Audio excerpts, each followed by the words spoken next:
Civilized Society.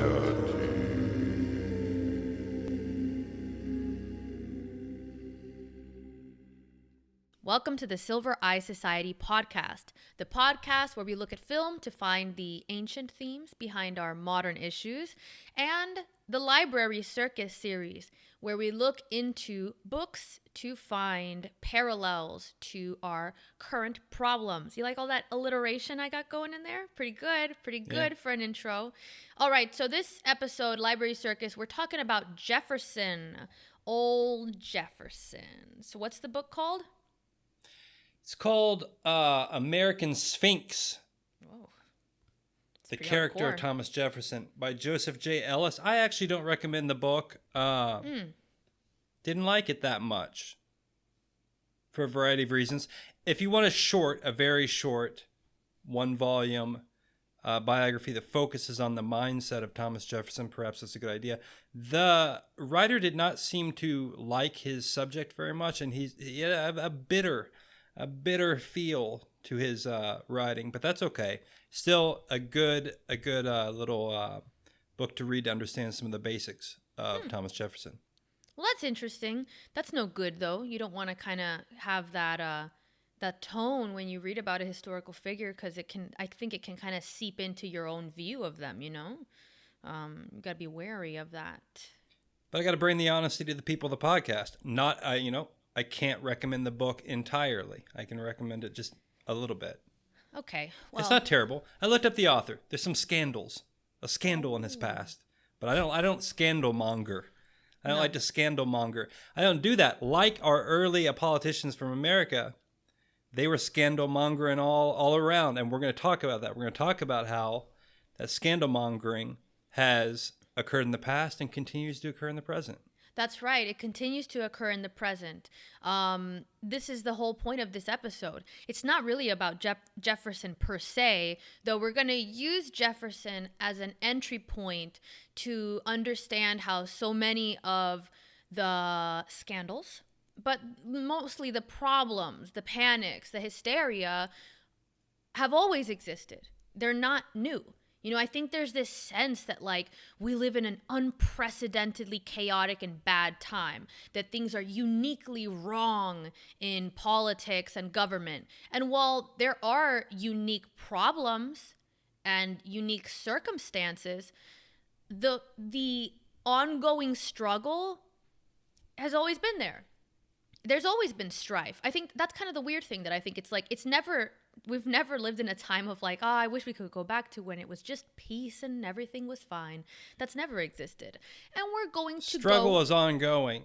The struggle is ongoing to get the word of the podcast up to the people in a reasonable time frame. So I'm going to just go right into it. Word of the podcast. The word of the podcast for the people. I bring it for the Jeffersonians in our midst, for the people of the Republic, for those who wish to live in a free country. All right, let's go. Free world. We'll just keep heckling each other.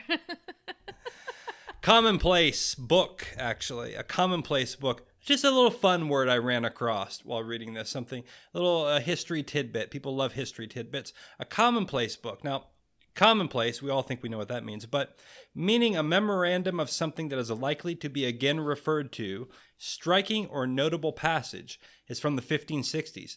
Hence, a commonplace book in 1570, in which such were written down. So it's a little book that people used to use in the back a long time ago, and they would copy passages from classical Roman authors, from Greek authors, from great minds of the past. They would essentially just copy down their sayings so that they could refer back to it and remember it, because they didn't have Neuralink in the 1800s.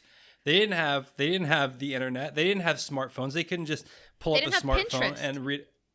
They didn't have Pinterest. Commonplace book is the Pinterest of the past.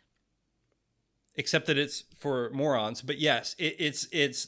Well, I'm not gonna. I'm not gonna go hard on Pinterest. It's for the visually inclined. It's for the visually. I don't know Pinterest that much, though. I have said that I'm going to start my Pinterest portfolio or whatever it is.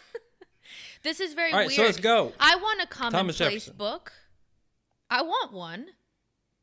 Isn't that Just kind buy of a book and then write down phrases that are famous from famous I like people. that. You can See, I like the low tech of the past. I like the way that people entertained themselves in the past. Like it was so, homespun. They were, look at that. That's literally blogging. That's kind of like blogging. It's kind of like blogging. It's I taking don't think you things understand. that already Do you not exist, understand? putting them together in one place, and you curate it. It's blogging, but for yourself by hand. It's kind of true. I'm kind of right. Okay, so let's move on now that I've made that insightful point. Okay, briefly. That should be the first phrase in your commonplace book is you should quote yourself saying a commonplace book is kind of like blogging in the past to yourself.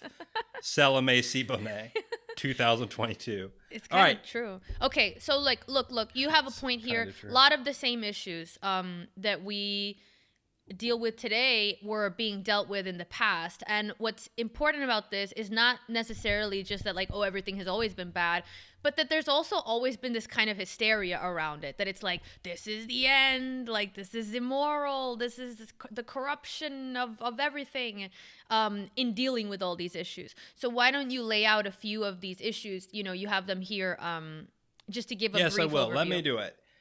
3 things we're going to cover. Familiar political problems to us. Conspiratorial thinking in early American politics. We're going to talk about that.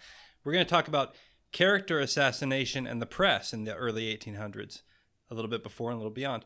We're going to talk about an incident that happened at the University of Virginia, the university that Thomas Jefferson poured his heart and soul into making, and an incident there that has echoes in the incident that happened. What happened to that guy, old Brett Weinstein or whatever? What's that place called? The Evergreen? Oh, the Evergreen scandal. Yeah. Okay, that's interesting. Stay tuned. All right, let's go. Thomas Jefferson, 3rd President of the United States of America. A brief overview. Thomas Jefferson served 2 terms. Just repeat his name over and over again. 2 terms. Your neural link is broken. My Neuralink is the CPU is a neural net processor. Listen, a little dusty. Go to fucking Wikipedia if you want to know the basics of Thomas Jefferson. What do you want me to tell you here? What do you need to know about Thomas Jefferson? You fool. Okay, yeah. History fool. So you said he was the 3rd president. That's really early. Undisputed. Okay. Indeed. So, George Washington 2 terms. Adams 1 term. Ah. And then Jefferson 2 terms. And Okay. Adams and Jefferson, they were great friends at first, then great enemies, and then in a twist and turn of American history and a rather beautiful episode of American history very little people know, they became friends at the end of their life and started exchanging letters. And these letters between Jefferson and Adams are actually a big part of American history. And they both died on the exact same day on July 4th. Oh, that's so cute. Well, oh my gosh, my heart. That warms me. I love that. I love that story. Wow, that's so beautiful. Okay, so what's his deal? Let's drop some names of some of the major things that Jefferson was associated with that might jog the old brain back from civics classes and whatever, where all of the interest that you may once have held for American history was brutally slaughtered in its infancy. So some of the issues that he was dealing with, in a broad sense, people look at Jefferson as being the president that wanted to keep America a kind of republic of small yeoman farmers, somewhat agricultural, with an extremely small federal government, with as much freedom as possible for everybody. Obviously not everybody. There's some issues with slavery there. Yeah. Right. Though that's a whole other thing, and we could talk about that some, but I want to not, there's plenty of things on the internet, I'm sure, where you can learn about that facet of Jefferson. We're going to talk about some different things. But he actually was very anti-slavery at first, and then in the middle part, not as harsh. It's a big subject. But anyway, he bought the Louisiana Purchase from old Napoleon. You know Napoleon? Yeah, I've heard of him. Yep. He bought that. There were Good questions purchase. of hey, there were questions of, do we build a navy? We don't know. Maybe. We got to fight those pirates of Tripoli. They were Tripolian pirates. Do you understand? What do you know about the Tripolian pirates? Nothing. No, nothing. Nothing at all. So these are big questions that were being battled back and forth, you know? All right, hold on here. Yes. One of the things that I like about Jefferson is that... And he wrote the Declaration of Independence. That's That's important. kind of real key point. That's Forgot important. to throw that in there. It is. Noted. I think he would have supported Bitcoin, okay? And let me tell you why Jefferson liked Bitcoin. Jefferson was not into the banks. Jefferson was super suspicious about money, about paper money. He, like, when I listen to, lectures or whatever about his views on banks, because there was no national bank at that time, and Hamilton was all like, let's get banking, let's get making money, let's turn this bitch into a business. Jefferson was like, whoa, I want to farm, and that's the common people's place, is upon the land. Like, what are you going to soil this great land with factories and paper money? He thought paper money was really sketchy, and it's like, once upon a time, we would have heard that and been like, wow, what a loser, it's money. But now it's like, you know what? He was into Bitcoin before Bitcoin even existed. He was suspicious of paper money. He wanted what's called specie. That's what they call it then. Specie. I mean, I guess they call it that sometimes, but you never hear that. Specie is like gold or whatever, things that actually had value. Bitcoin is specie. Well, that final part I'm not sure about. However, it has given me a great idea, which is the Silverized Society should release its own cryptocurrency, and it should be called the Jeffersonian Specie, something like that. And we'll work with it. That sounds the bright future popular. Ahead. So, all right, yeah. So Jefferson supported Bitcoin, and he bought the Louisiana Purchase with Bitcoin, and he signed the Declaration of Independence and turned it into an NFT. So now we're moving on. Yeah. So now what? What's next for Jefferson? Well, briefly, I mean, okay. So we decided ahead of time that we weren't going to go too hardcore into a lot of history. So let's just go to the first major point, which is because I'm a bit of a yeoman farmer myself. I'm on a yeoman farmer's schedule. And unfortunately, you're a federalist. You're an urban elite, and you decided to be late for the podcast. And so I have to go to sleep and then get up early before dawn and do what Jefferson did, which I'm actually going to try this week. And I'll give this a little bit of factoid here for the people, and they can try it themselves. Jefferson used to wake up in the morning and put his feet in cold, frigid water to make him strong, to make his feet strong. So all this week, I'm gonna try to do the same thing. You know? Dude, Jefferson was cold plunging. That's like the whole thing that all the Silicon Valley people are doing now. Gee, this is incredible. He was into Bitcoin before it existed. He was doing cold plunging before we knew anything about anything. See, this is the thing. It's that people make fun of these people like, oh, and whatever, he didn't know anything. And it's just like, maybe he actually knew so many things before they were even known. And that's why it's like, it's just too far. It's too much. So we're going to get into some of the problems. Stop saying what we're going to do. We are there now. Conspiratorial thinking in early American politics. Let me tell you about it. So, oh, wait. We Are you going to do the cold plunge of your feet? Yes. What? Just the feet? Yeah, that's what Jefferson did. I can't wait. Oh my gosh, that's so... Have you done it It's yet? not that cold. It's Florida. The water is never that cold. It's what like, water are you... It's got to be cold, though. It's got to be cold. Well, I can't fuck... What do you want me to do? Like, get it from a mountain stream somewhere that's not in Florida? And throw some ice I'm not in a there. Silicon tech oligarch. I don't have that kind of money. Put your feet into I'm just going to wake up with my feet in the shower in the not hot water. That's the plan. That's not the same. You failed, Jefferson. Okay, conspiratorial thinking. Yes.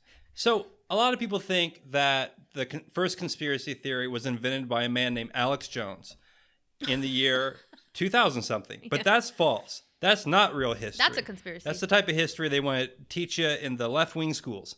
Not real. Conspiracy thinking has been going on in American politics since the beginning. So, and the Jeffersonian faction tended to inherit this thinking a little bit from Whig politics from England. And part of this conspiratorial thinking was based on some of the things you just referred to earlier. What Centralized was he suspicious control. of? Yeah. He was suspicious of bankers, merchants, industry, those types of power which tended to be urban in nature, exerting too much influence on the people of America. But this also goes into these early interpretations of what the Constitution even meant, because for them, this was something they had just written. They just wrote it. So all these things are going on at this time, right? So let me give you an idea of what a basic conspiracy theory. Jeffersonian and his people were afraid that George Washington would be declared king right after the Revolution. It makes sense, right? Because that's what everyone is, a fucking king. This America is the first, go back to ancient Rome and all that, but in the modern period, the first established republic. So, and there were people that wanted George Washington to proclaim himself a kind of monarch of America, right? So Jefferson himself, I'm not sure how much he was conspiratorial in thinking this, because there was a element of truth to that. Now, on the other hand, you have people, the Federalists, and let's say Adams, and he was very wary, and I think to call it a conspiracy theory may be too much, but he was very paranoid, might be better. He was paranoid about the French Revolution, which breaks out while Thomas Jefferson is over in France as a diplomat, but Adams was there also. This turns extremely violent, obviously, and during the French Revolution. And Adams and the Federalists were afraid that the Jeffersonians were a little too close to the French Revolution, which they were. Jefferson did say a lot of things about it. Where he's like, well, sometimes you're going to get some people that cut some heads off. That's going to happen. And it's like, in the big scheme of history, it's for freedom. So Adams is a little bit worried about that, a little bit paranoid about that. Not to mention you have Thomas Paine, who was also over there, who'd been in prison during the French Revolution, all that. He writes this thing called The Age of Reason, I think, while he's over there, which is a pretty atheistic pamphlet, because also you have to remember we won't go into it, a big deal, but some aspects of the French Revolution were very much anti-priest and anti-religious. I mean, very, very, very much so. And so Paine comes back from France with this tract, and it's like, see, all the Jeffersonians are godless revolution, people, and we got to be careful. So conspiracy thinking's been going on for a very long time, and I can read some quotes, or we can just not read quotes. Give a few quotes, and then we're gonna draw the links to why this is an important part of history to understand when we think about start drawing links while I look up the quotes. Sorry, I interrupted you. Go ahead. Well, you always interrupt me while I start making the links. But I mean, the thing is, we have, of course, you can draw the links, obviously. There's all this worry about misinformation and disinformation as if it's something new. And of course, what is new is always the way that it gets spread, or the things that are being said, or what's at risk. But it's never new that people are saying things that are untrue or paranoid about something that doesn't actually come to pass. This is, I would say, it's not also unique to American history. That's kind of just human beings. It's being suspicious. We actually did an episode where we spoke a little bit about whether that kind of conspiratorial thinking is, it's the David Lynch episode, the one on Mulholland Drive. And I made the brilliant but quite loosely founded theory that perhaps conspiratorial thinking is just an attempt to kind of understand the underworld, but the shadow side of everything that exists. It's like a not fully developed, not really eloquent attempt to get at the fact that, which is true, is that there are unknown and darker aspects to everything, to every system, to every person even. And so maybe sometimes the propensity towards conspiratorial thinking is like a slightly heavier instinct, towards trying to figure out like what's the unknown here. And I don't think that's necessarily wrong. What's wrong is when you go too far and you start making actual claims and pushing something without having any evidence. But I wouldn't say that Jefferson was doing that, though. It's kind of just the like, what's going on here? Could this be worse than it seems type of thing. So this is just the author, quoting from the author. The conspiratorial character of his political thinking, Jefferson, in the 1790s, as all scholars of the Whig ideology have reminded us, was a common feature of the political literature of the time, and substantial traces of the same feverish mentality can be found in the private correspondence of the entire political leadership, including Adams, Madison, and Hamilton. Only Washington seemed to have remained immune, but then he was immune to everything. True, Washington was immune to everything. He took entire body cold baths. He was doing the full while he defeated plunge. the British. Did he really? No, I don't, that's misinformation. That's a conspiracy. I don't know. Yeah. I do know though. I've done a biography of Washington too, but for another episode. I think that look, I can't find a quote where it's like Thomas Jefferson believed aliens had taken over the government or whatever. He's not that type of conspiratorial thinking, but the basis of his concern was always that this revolution which had occurred, which he had been a part of, was going to be subsumed and taken over by moneyed interests, by the British, because you have to remember America is a very weak country at the beginning. I mean, and to some degree, the British and even the French do push us around quite a bit at the very beginning of, our founding. And look at them now. I don't like to gloat. I do, because I'm an American. Okay, look. I don't know how much longer we can gloat, but we got a few more years in us. Yeah, well, so go ahead. Gloat enjoy on. Look, there's also, I'd like to even look into the etymology of conspiracy, because I think conspiracy now, we associate it so much with like talking about like, oh, there's aliens in the government or whatever. But actually, conspiracy, I bet there's like, to conspire, to conspire is to like what? To kind of like plot something. To two or more people to plot something in secret, which there's conspiracies all the time. Exactly. Isn't that all of politics? Is to conspire to a certain degree behind closed doors to say, you do this, I'll do that for you. And so it's like, as a political leader, you would need to have an element of that kind of, sense of conspiracy in a way to kind of, if you would be naive to be sitting around and being like, no, I'm sure nothing's going to happen. I'm sure everything that will happen is exactly what we see in front of us. And I'm sure there's nothing else going on. So whatever, but tying it back to the point, this isn't something new. Conspiratorial thinking is not like the type of they're probably going to do this, or there might be something afoot. We see it now, right? Wasn't it the whole thing the Russians and the election and da-da-da? And it's like there's always this propensity to say, actually, there's something devious at the heart of this. There's something deeper and it's malevolent. And I don't think that instinct per se is wrong. And I think it's one that persists in politics and throughout time. What we would tie this in, though, is let's not get crazy and say, oh, the problem is that there are conspiracy theories and we should get rid of them. You won't. You will just get rid of the ability to speak them, which requires censorship and a growth of power, and it doesn't actually work. It often actually has the opposite effect, right? Which is it makes people more conspiratorial in a way, because it's like, oh, look, yeah, they're persecuting us. I guess we're right. So move on to the next example of a problem that we see today that has persisted throughout American politics. It's not new by any means. So, very little known fact. I take the viewers to the year 1801. The Lorenz family from Connecticut is writing political screeds against Joseph Rogan of Rhode Island. Joking.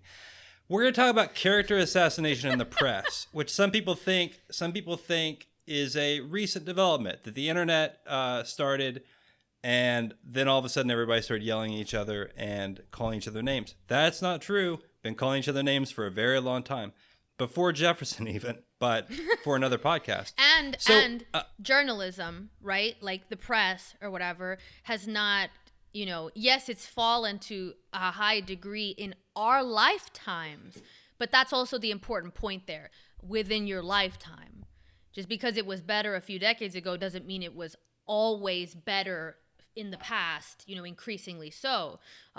Journalism and the press has had plenty of ups and downs. So that's also another thing that it's like, let's not totally lose our minds, right? Thinking that, wow, there is a uniquely destructive force within the press and journalism now, and that there's something unique about the way that we defame each other or whatever. These are like common tactics and common problems. And so, lay out some of these. So they're great, actually. They're really enjoyable because it's kind of nice to go back in history and see like all the mudslinging of these like stoic, historic figures, and be like, oh yeah, they were just as messy. Right. And some of it was true, and some of it had a little bit of truth to it. So one of the charges of Adams, who was the president before Jefferson, was that he was insane. He was a lunatic. Adams was I like Adams in some ways. He paced around a lot. He kind of would have outbursts of emotion and argument. Now, he did do the Alien Sedition Act. That's a blot upon his presidency, and I reject him for that. But the press, okay, so Jefferson and Adams end up having a conflict because Jefferson is in Virginia. He's retired. He keeps telling everybody, I've retired. I'm not coming back to politics. So even back then, that's what they always did. Though back then, it was very much from kind of this old aristocracy idea of if you don't serve unless you're really asked to by a lot of people. So anyway, the point is there's going to be an election coming up. So Jefferson straight up, these people paid this guy named Callender to basically write articles about their opponents. So Jefferson starts it with Callender, and there's proof of this. He's like giving him money, I think, to do this. And then at some point, it works. Jefferson becomes president, not solely because of that or anything, but and then Callender turns on him when he won't reward him with the position of postmaster general of some state. I can't remember. So you were supposed to, it's the same thing as always. Like he did a job for him, and now he was supposed to get his little government job that would give him a good amount of money, but Jefferson rejected him. So then Callender was like, well, I'm going to start writing things about you in the press. And like went to the White House, I think, was yelling at him out of a window or whatever. But the White House at this point was like literally just a under construction house, like in mud in Washington. It sucked. But anyway, so Adams was considered a lunatic. Washington, people, for the most part, Washington really kept it clean in a lot of ways. He still was revered even then because he's deserving of reverence to some degree. He's very dignified. He was very quiet too. But anyway, so they charged him with being senile. And then Jefferson was written about in the press as having relationships with his slaves, which he probably did. But of course, at that time, that's a terrible charge from a lot of different angles, depending on what angle it is. So, and they also said that Jefferson was an atheist. That was a big deal that at that time, because he supported Thomas Paine and the French and all that kind of stuff. And also because when he founds the University of Virginia, he actually founds it the first university as being the first secular university in America, not linked to a particular religion like Harvard and Yale are. But anyway, so the point is, I'd like to read a brief quote here about this. Hold on. So, is it the quote that's listed right there? No, it's in the book. Is it the one about the newspapers, our newspapers?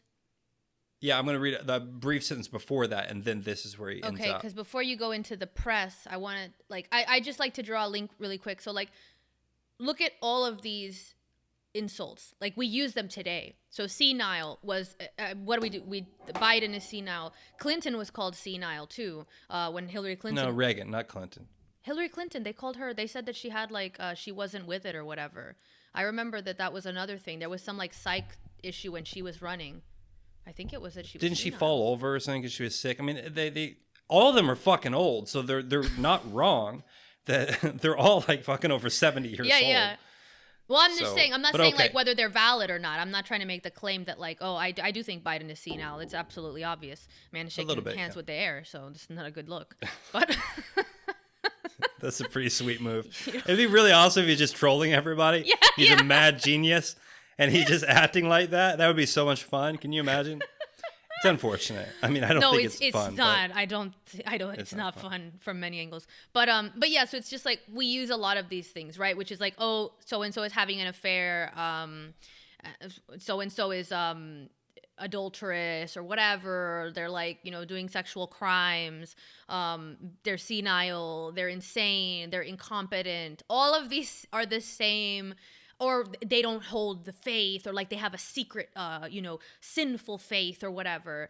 All of these are the same. Like they change around as the culture changes, but like they still have at their core the same kind of like they're incompetent, they're unfit to hold office, or they are immoral. They're all basically, they come down to the same type of character assassination, whether there's merit to them or not. It's just, again, like it's, I love that. I love to draw that parallel of imagining these figures that seem to us almost like surreal, like, almost deified because they're so old and so entrenched with the origins of an entire country, which seems unreal. Thinking of them like running, nasty headlines and like libeling each other. That's important. So now your quote. So Jefferson, though, ultimately, and I am with him on this, defended free speech. In his inaugural address, let them stand undisturbed as monuments of the safety which error of opinion may be tolerated where reason is left free to combat it. Now, I know that's written in 18th century ways, but should I read it again? Because it's very important. Yes. So he's saying, let all these things, let it all go, because let them stand undisturbed as monuments of the safety which error of opinion may be tolerated, as long as reason is left free to combat it. So in other words, you have to let people say untrue things, conspiracy theories, all this stuff, because then reason can actually come together and combat it. And if you don't allow that, then you have other problems. Now, but briefly, unfortunately, let's compare that quote to a quote from Lenin on the freedom of the press, which was, I'm quoting it from memory, so it's a paraphrasing, but it's like, why would we allow people to buy printing presses and share pernicious opinions that embarrass the government?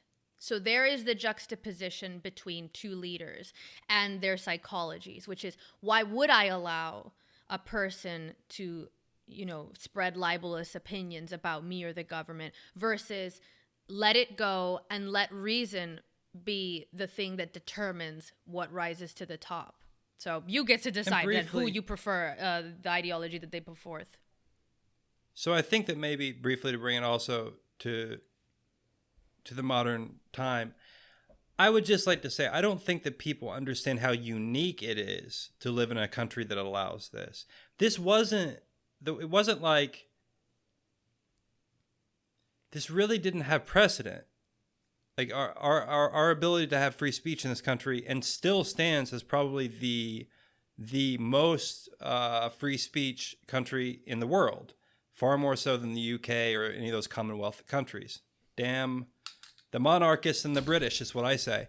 So, but briefly, Jefferson also did see the downfalls. Later in life, he says, our newspapers, for the most part, present only the caricatures. It's funny. Our newspapers, for the most part, present only the caricatures of disaffected minds. The abuses of the freedom of the press had generated a scatological political culture, quote, never before known or born by any civilized nation. So, look, it's not a perfect world. You got to take the good with the bad. You're going to get bad. Disaffected minds. you're going to get plenty of disaffected minds, you know? You are. But that's the price you pay. Yeah, and exactly. I prefer that price. No, of course, versus Lenin, that's like, put the disaffected minds and the ones I don't like in a box somewhere, disappear them. So, you have the same thing though, right? Which is like the discontent with the press. So that's old.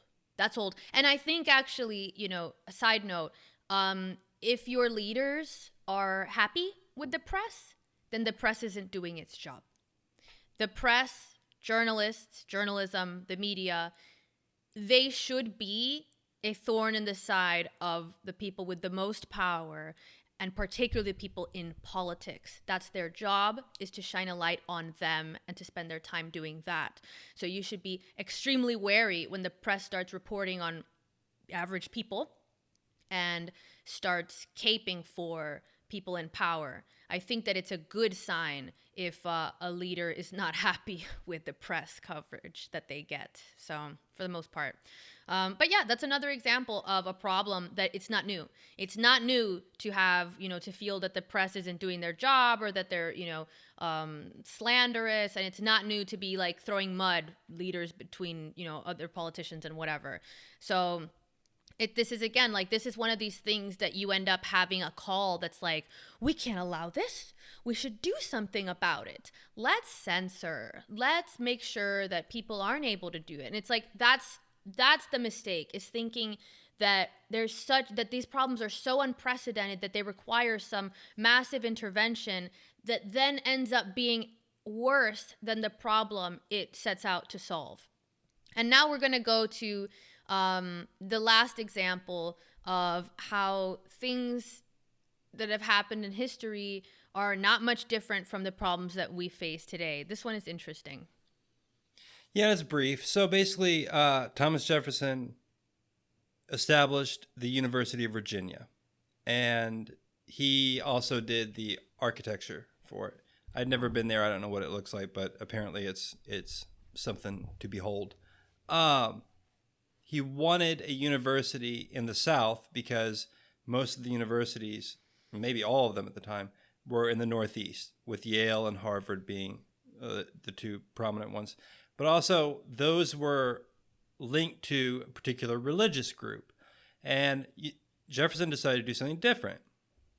And again, so many topics we could talk to. I mean, this goes to some of the debate about separation between church and state and all that kind of thing, though not particularly. But he decided to make this, I won't say a secular institution, but he didn't want it to be established hand in hand with a particular religion.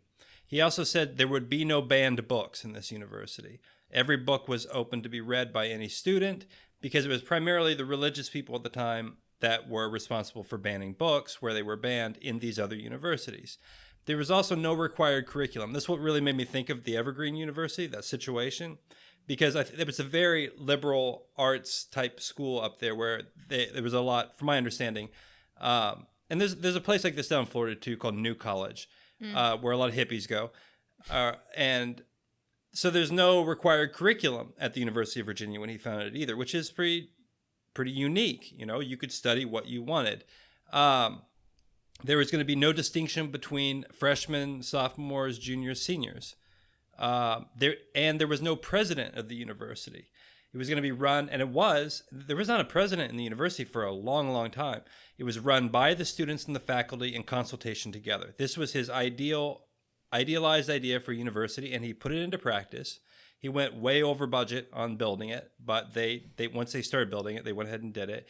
And sadly, though not sadly, because hey, it still exists, it's still rocking out. It probably sucks now, but maybe not. Anyway, it's what happens late in his life is, because he did sit on this board, which was called some 18th century sounding thing or 19th century sounding thing, of like, I don't know, the board of elders that talk to them or whatever. I don't remember what it's called. I could look it up, but who cares? So a riot breaks out. I think there's 14 students get really drunk and they start smashing windows, and I don't know what they're rioting about or whatever. They're youngsters rioting around. So there's a kind of tribunal, but because there's no hierarchical authority or very little, what happened was the students refused to turn themselves in or to admit to their wrongdoing. So there was no way to punish them because there was no hierarchy there. And that made Jefferson very sad. And then he quotes something kind of sad, but whatever, we don't need to read it. The point is that it struck me, though, as kind of an interesting parallel with questions of how do you, especially in schools and universities, like what is the proper level of hierarchy? What is the proper level of rule and authority there? And what are some of the downsides when you let young people, govern themselves? Yeah, especially in an environment where they're meant to be mentored. That's the idea of what a university is for. It is both the idea that the individual will develop themselves, but not on their own. That if not, they wouldn't have to go to university. There is this sense that you're there to be mentored by others who know more than you. So subverting that hierarchy in whatever way you do it, it's like, how does that then come into play? It's also interesting to think about Jefferson being more liberal than some of the people today in terms of book banning. I mean, you have both on the left and the right people that are still trying to ban books. So it's like even Jefferson was more liberal than you. So consider that. All right. So you have any more points for Jefferson's University? No, I think that I just wanted to mention that. I mean, look, he really was a brilliant mind in many different ways, but we won't go into all of that. It's a larger subject. He designed the university to have the students and the faculty live in fairly, like, in particular living arrangements to create this kind of family sense. And I think he thought that would be the glue that held things together. And so when this incident occurred, I think that there was always this tension between the ideals that Jefferson had about freedom and reality. And this was a good example of like, look at what he did. I mean, a non-religious university, there's no books banned, everything I just told you, and then unfortunately ran into some problems. And so I just think that it's another example of something that happened. This happened in the year 1825, and it's really not that difficult to understand, and it's not ancient history. It's something we're still dealing with.